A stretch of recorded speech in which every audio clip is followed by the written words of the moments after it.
Bonjour à tous, dans cette vidéo nous allons voir ce qu'est la fonction exponentielle et quelques-unes de ses propriétés. Alors la fonction exponentielle, c'est une nouvelle fonction qui va être définie à l'aide d'un théorème, et ce théorème dit qu'il existe une unique fonction petit f qui est définie et dérivable sur grand R, telle que f' est égal à f et f de 0 est égal à 1. Autrement dit, il existe une unique fonction qui est égale à sa propre dérivée et qui vaut 1 quand x vaut 0. Et bien cette fonction-là, on l'appelle la fonction exponentielle et on la note exp. Et donc pour résumer, la fonction exponentielle, c'est l'unique fonction qui est égale à sa dérivée et dont l'image de 0 est égale à 1.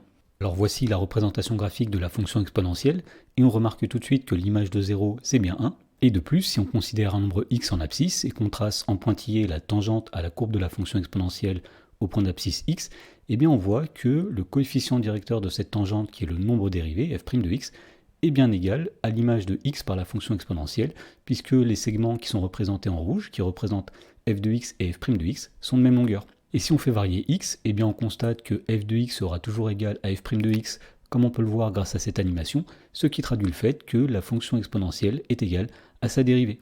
Et pour finir, nous allons donner une remarque. Pour tout nombre réel x, exponentielle prime de x est égale à exponentielle de x, et exponentielle de 0, c'est 1. Dans l'exemple, on nous demande de calculer la fonction dérivée de la fonction g qui est définie sur grand R par g de x qui est égal à x plus 1 facteur de exponentielle de x. Alors tout d'abord, on remarque que la fonction g peut s'écrire sous la forme d'un produit u fois v, et on rappelle que la dérivée de u fois v prime, eh bien c'est u' fois v plus u fois v'.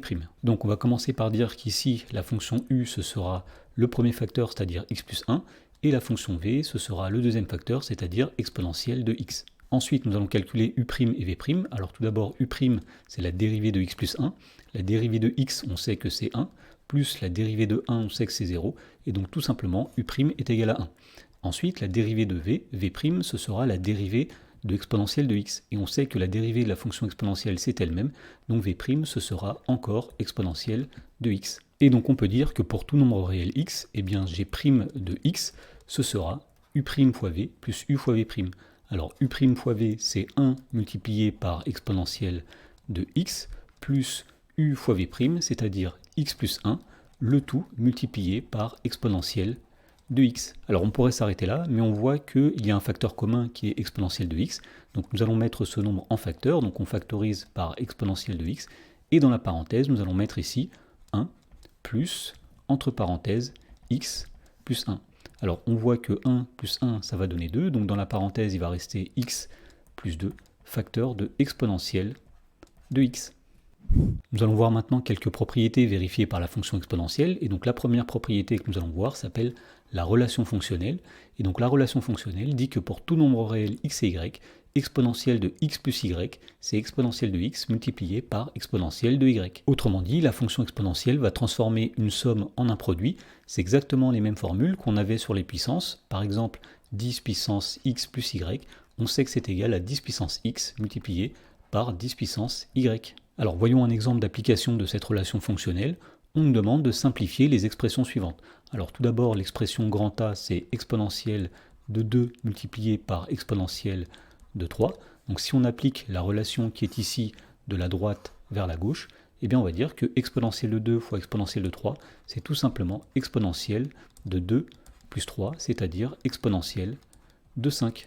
Ensuite, nous avons l'expression grand B qui est égale à exponentielle de moins 3 multiplié par exponentielle de moins 5. Donc même chose, nous allons dire que exponentielle de moins 3 fois exponentielle de moins 5, c'est exponentielle de moins 3 plus moins 5. Alors moins 3 plus moins 5, ça fait moins 8. Et donc finalement, l'expression grand B est égale à exponentielle de moins 8. Et pour terminer, nous avons l'expression grand C qui est égale à exponentielle de 3x multiplié par exponentielle de 2x plus 1. Ici, nous avons encore une fois le produit de deux exponentielles. Et donc d'après la relation fonctionnelle, on sait que c'est l'exponentielle de la somme de 3x et de 2x plus 1. Autrement dit, c'est exponentielle de 3x plus 2x plus 1. Alors, on sait que 3x plus 2x, ça va donner 5x. Autrement dit, ici, nous avons exponentielle de 5x plus 1. Alors, nous allons voir maintenant une première conséquence de la relation fonctionnelle. Et donc, le corollaire dit que pour tout nombre réel x, exponentielle de x multiplié par exponentielle de moins x, ça donne toujours 1. Et donc, en particulier, exponentielle de moins x, c'est 1 divisé par exponentielle de x. Effectivement, quand on fait passer exponentielle de x de l'autre côté, on obtient bien 1 sur exponentielle de x. Alors cette formule ressemble aussi fortement aux formules qu'on connaît sur les puissances. Par exemple, 10 puissance moins x, on sait que c'est 1 sur 10 puissance x. Alors dans l'exemple, on demande de montrer que pour tout nombre réel x, exponentielle de x plus exponentielle de moins x au carré moins exponentielle de x moins exponentielle de moins x au carré est égal à 4. Alors pour montrer cette égalité, on va calculer le membre qui est à gauche et on va montrer qu'il est égal à 4. Alors comme le calcul est un petit peu long, on va le découper en deux morceaux. On va d'abord calculer exponentielle de x plus exponentielle de moins x au carré. Donc on va dire que pour tout réel x, eh bien exponentielle de x plus exponentielle de moins x au carré, eh bien ce sera égal, grâce à l'identité remarquable a plus b au carré qui est égal à carré plus 2ab plus b carré, à exponentielle de x au carré, c'est le a au carré, plus le double produit 2 fois exponentielle de x fois exponentielle de moins x, plus b au carré, c'est-à-dire plus exponentielle de moins x, le tout au carré. Alors on remarque ici l'expression exponentielle de x fois exponentielle de moins x, et on sait que ceci est égal à 1. Autrement dit, ici nous avons exponentielle de x, le tout au carré, plus 2 fois 1, c'est-à-dire 2, plus exponentielle de moins x, le tout au carré. Ensuite, sur le même principe, on va calculer exponentielle de x moins exponentielle de moins x au carré, et on va remarquer ici qu'il y a une identité remarquable qui apparaît, c'est a moins b, le tout au carré. Alors on sait que a moins b au carré, ça va donner a au carré, c'est-à-dire exponentielle de x au carré, moins le double produit 2ab, c'est 2 fois exponentielle de x fois exponentielle de moins x, plus b au carré, c'est-à-dire exponentielle de moins x, le tout au carré. Et donc là encore, on reconnaît exponentielle de x fois exponentielle de moins x, c'est-à-dire 1. Et donc cette expression est égale à exponentielle de x au carré, moins 2 multiplié par 1, c'est-à-dire moins 2, plus exponentielle de moins x au carré. Et donc à partir de tout ça, on va pouvoir calculer exponentielle de x plus exponentielle de moins x au carré, moins exponentielle de x moins exponentielle de moins x au carré. Autrement dit, nous allons faire cette expression moins cette expression. Alors, exponentielle de x au carré moins exponentielle de x au carré, ça va disparaître. 2 moins moins 2, ça va donner 4. Et enfin, exponentielle de moins x au carré moins exponentielle de moins x au carré, ça va donner 0. Et donc on trouve bien finalement 4.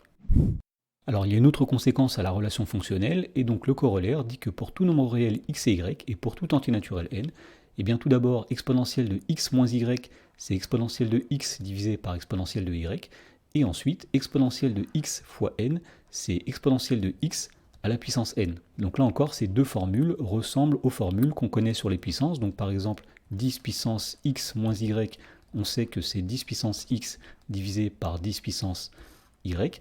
Et ensuite, on sait que 10 puissance x fois n, c'est égal à 10 puissance x, le tout à la puissance n. Alors voyons un exemple d'application de ces formules. Donc dans l'exemple, on demande de simplifier les expressions suivantes. Et tout d'abord, l'expression grand A, c'est exponentielle de 7 divisé par exponentielle de 3. Et bien d'après la première formule, on sait que exponentielle de x sur exponentielle de y, c'est exponentielle de x moins y. Donc l'expression grand A, ce sera tout simplement exponentielle de 7 moins 3, c'est-à-dire exponentielle de 4. Ensuite, nous avons l'expression grand B qui est égale à exponentielle de 2, le tout à la puissance 3.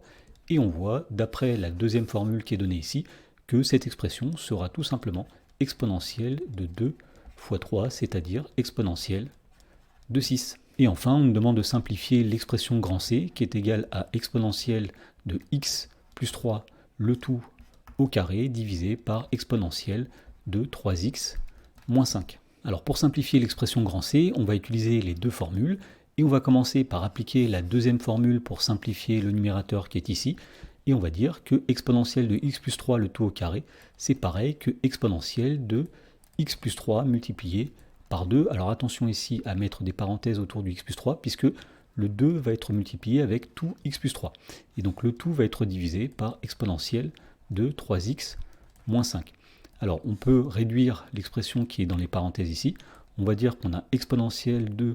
Alors quand on va développer le 2 sur la parenthèse, on va voir ici x fois 2, c'est-à-dire 2x, plus 3 fois 2, c'est-à-dire plus 6, le tout divisé par exponentielle de 3x moins 5. Et donc maintenant que nous avons simplifié le numérateur, eh bien nous allons pouvoir simplifier toute la fraction en utilisant la première formule qui est ici.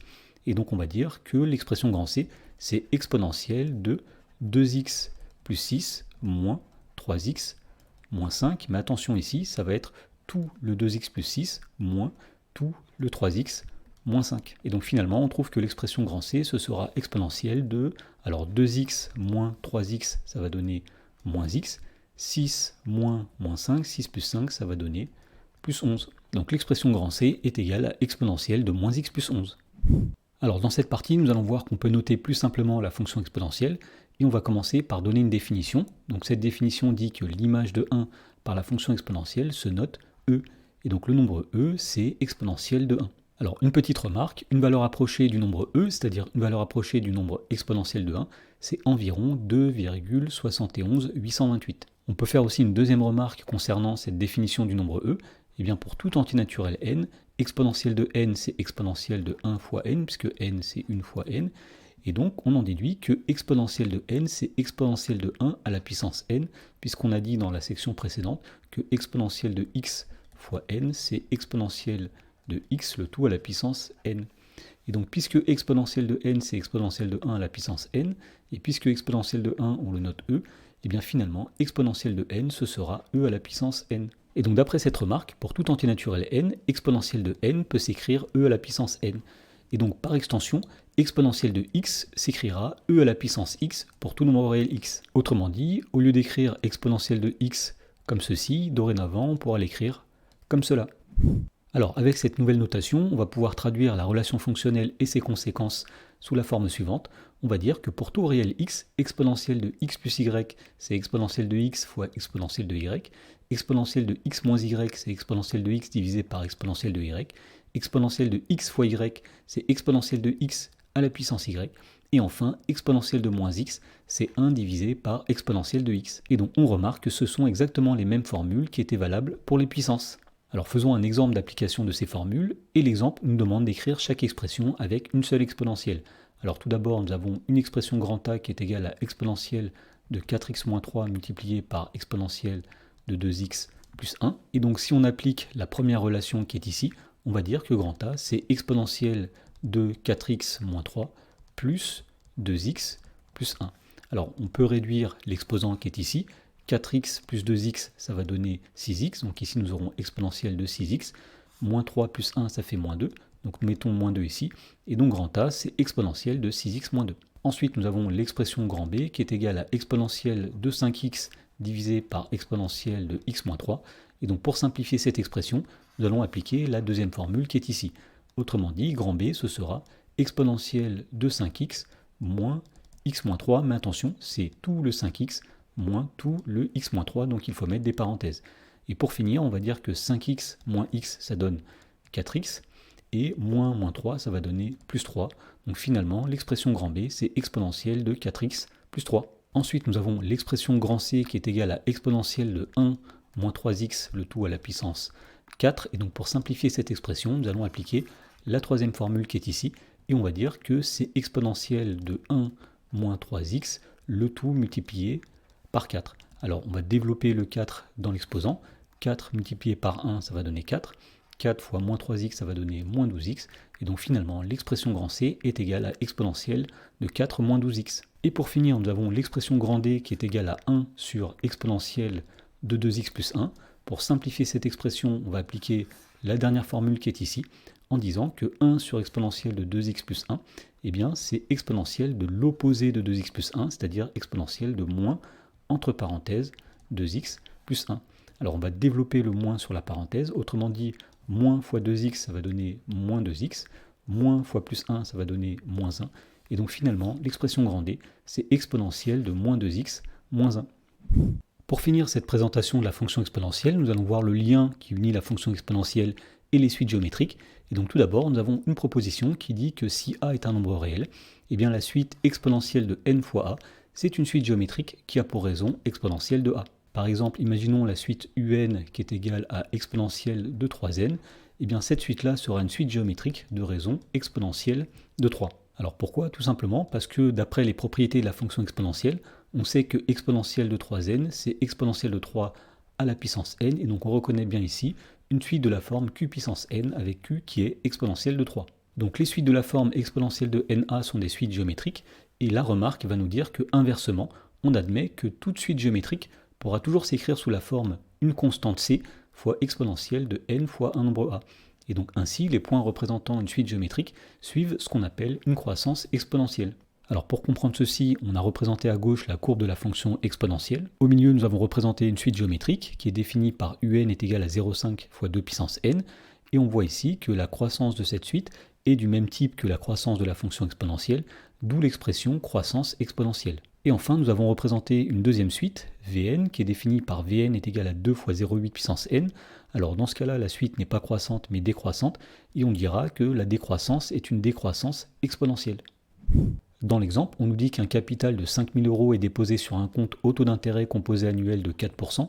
Alors on note UN, le montant du capital au bout de n années, et dans la première question, on demande de justifier que UN est une suite géométrique, puis d'exprimer UN en fonction de n pour tout n appartenant à grand N. Alors la première chose qu'on va rappeler, c'est qu'augmenter une quantité de 4% revient à la multiplier par 1 plus 4 sur 100, c'est-à-dire 1,04. Et donc puisqu'ici le capital est déposé sur un compte au taux d'intérêt composé annuel de 4%, et bien chaque année le capital va être augmenté de 4%.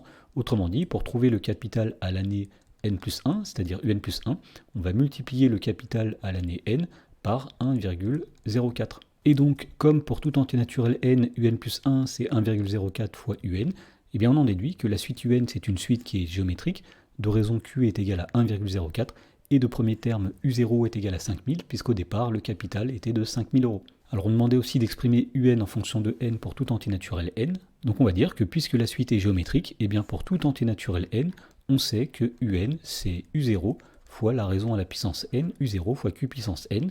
Alors u0 c'est 5000, la raison c'est 1,04, donc on en déduit que pour tout entier naturel n, un c'est 5000 fois 1,04 à la puissance n.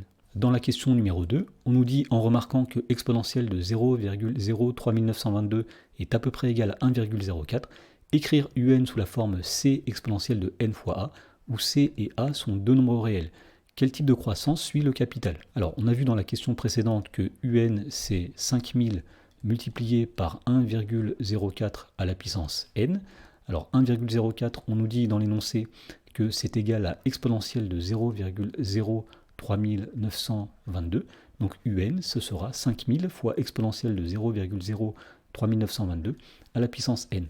Ensuite, on va appliquer une propriété de la fonction exponentielle. Donc on va dire que un, c'est 5000 fois exponentielle de 0,03922 puissance n, c'est tout simplement exponentielle de 0,03922 multiplié par n. Et donc on voit bien ici que un est de la forme c exponentielle de n fois a, donc on va dire que un c'est c exponentielle de na, où le nombre c c'est le nombre 5000, et le nombre a c'est 0,03922. Et donc puisqu'ici un est de la forme c exponentielle de n fois a, eh bien on en déduit que le capital suit une croissance exponentielle.